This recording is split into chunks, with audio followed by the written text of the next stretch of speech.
Magandang araw mga kagabay, ngayon po yung August 10, 2024, araw po ng Sabado, debosyon natin sa mahal na Birhen. Napakaganda po ng ipinapaalala ng ating Ebanghelyo sa araw na ito. Ang ating buhay ay nagiging makabuluhan, nagiging makahulugan, kung ito ay hindi nakatuon lamang sa pansarili, no kumbaga hindi tayo nagiging makasarili, kundi ang buhay natin na bigay ng Diyos ay ginagamit natin upang magkaroon din ng buhay ang iba. Kundi ang buhay natin ay ginagamit natin upang magkaroon din ng kahulugan ang buhay ng ibang tao.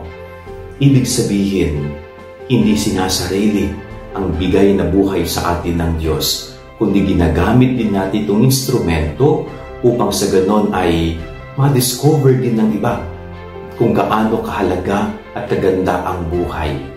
Sa pamamagitan ng ating pagkakawang gawa, sa pamamagitan ng ating pagdamay, sa pamamagitan ng ating pag-aalay din ng sarili para sa ating kapwa.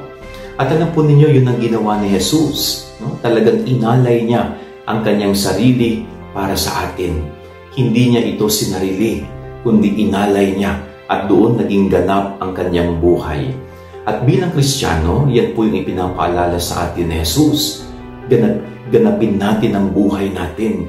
Gawin nating makahulugan at ganap ang ating buhay dito sa lupa sa pamamagitan ng paggawa palagi ng kabutihan na naaayon sa kalooban din ng Diyos. Yan ang ating gabay aral ngayong maghapon. God bless po sa inyo lahat. Pagpalain kayo ng Panginoon.